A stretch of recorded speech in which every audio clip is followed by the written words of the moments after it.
How do you face a room full of angry military families when a deployment doesn't end?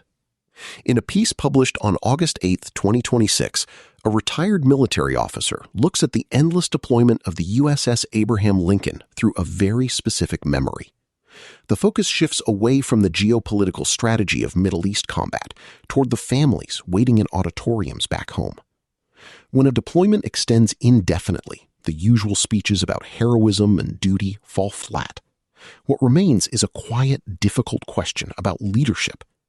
What do military families actually need from the Pentagon when the date for coming home vanishes? Written by Mark Hartling in The Bulwark, narrated for ARVA. When the deployment doesn't end. Angry and worried military families don't need platitudes or pep talks. They need someone to listen. Acting Secretary of the Navy, Hung Cao, traveled to San Diego to meet with families of sailors who are part of the USS Abraham Lincoln Carrier Strike Group. On Thursday night, he walked into a room filled with people who were angry, exhausted, frightened, and looking for answers about when their loved ones were coming home. I know something about walking into that room. In April 2004, the 1st Armored Division was preparing to return to Germany after a year in Iraq. Families had been counting the days. Ribbons and welcome home banners decorated our bases in Europe.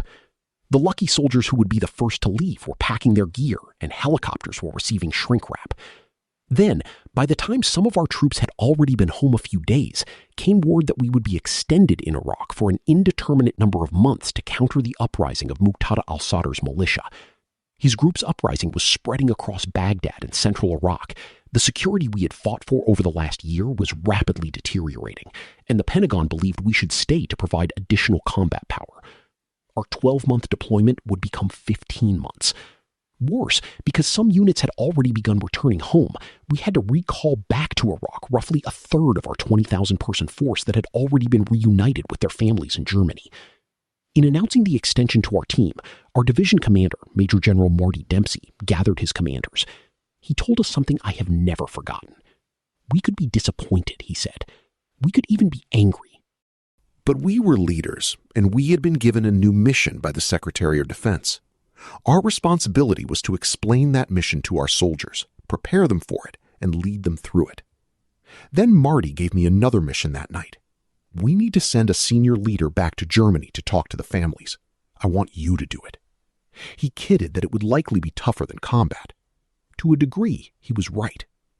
Over 3 days, I traveled to the 7 communities where our soldiers and families lived. At every stop, I walked into an auditorium filled with spouses and children who had expected their soldiers to be home within days or weeks. Instead, they had just been told that husbands, wives, fathers, and mothers would remain in combat for another few months. When I arrived at the Ramstein airport, my wife was there to meet me. We hadn't seen each other since the deployment began. After a hug, she gave me the best advice I ever received when talking to families. Don't tell them the mission demands their soldiers stay. They already know their soldiers have a mission. Don't tell them to be strong.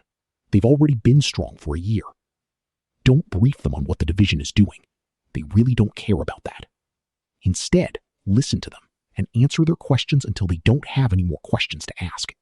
And answer them honestly with what you know and don't know. So that's what I did in all 7 of those meetings. And the statements and questions began to flow.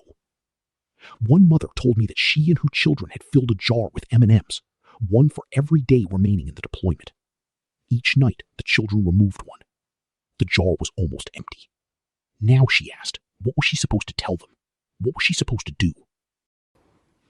A young teenage girl told me she had been waiting for her father to come home because she wanted him to take her to the father-daughter dance at her high school.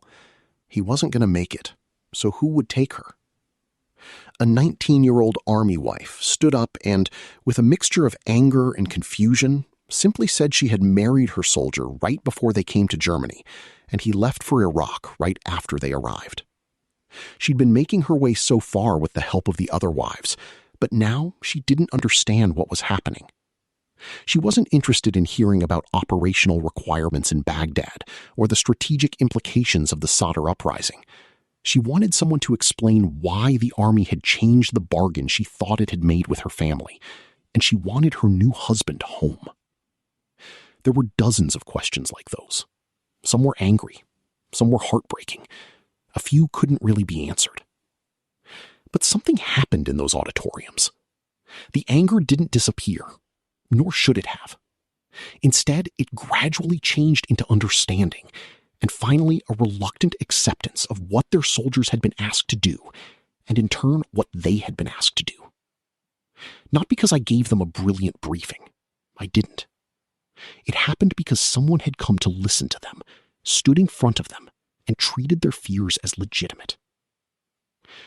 I thought about those families when I heard about the acting Secretary of the Navy visiting the families of the Abraham Lincoln. Their situation is, in many ways, much tougher than what faced us. The Lincoln left San Diego late last year for what was expected to be a normal deployment, and was subsequently diverted to the Middle East and combat operations against Iran. Its crew eventually endured 208 consecutive days at sea, without a port visit, a modern carrier record, and families now describe sailors dealing with broken toilets and laundry facilities, moldy showers, food shortages, limited supplies, and the grinding physical and psychological effects of months aboard a warship conducting never-ending combat operations. An aircraft carrier may be one of the most impressive machines ever built, but it is still operated by human beings. Flight decks are extraordinarily dangerous workplaces, even under normal conditions. Sailors work long shifts around jet engines, fuel, weapons, heavy machinery, electrical systems, nuclear propulsion, and aircraft launching and recovering day and night. Fatigue accumulates, attention wanders, judgment deteriorates. Small mistakes in that environment can become catastrophic ones. This is the human side of war. That is what some Lincoln families now fear. They aren't merely complaining that their sailors are tired. They are worried that prolonged stress, exhaustion, and enemy activity could eventually get their loved ones killed. Cal, himself a retired Navy captain and combat veteran, deserves credit for going to face those families. But showing up is only the first requirement of leadership. The more important requirement is understanding what those families need when you get there. They don't need to be told their sailors are heroes. They already know that. They don't need to be told the mission is important. They understand that better than most Americans. And they certainly don't need to be told to be strong. They need leaders to listen. They need honest answers about what the deployment is all about, why the deployment continues, what is being done to reduce the strain on the crew, and if no one can tell them when their sailors are coming home, an honest explanation of why no one can tell them. Military families accept extraordinary burdens, but accepting those burdens doesn't mean surrendering the right to ask hard questions of the people who impose them. 22 years ago, I learned that lesson in 7 auditoriums across Germany. Sometimes the most important thing a senior military leader can do isn't explain the mission. It's stand in front of the people paying the price for it and listen.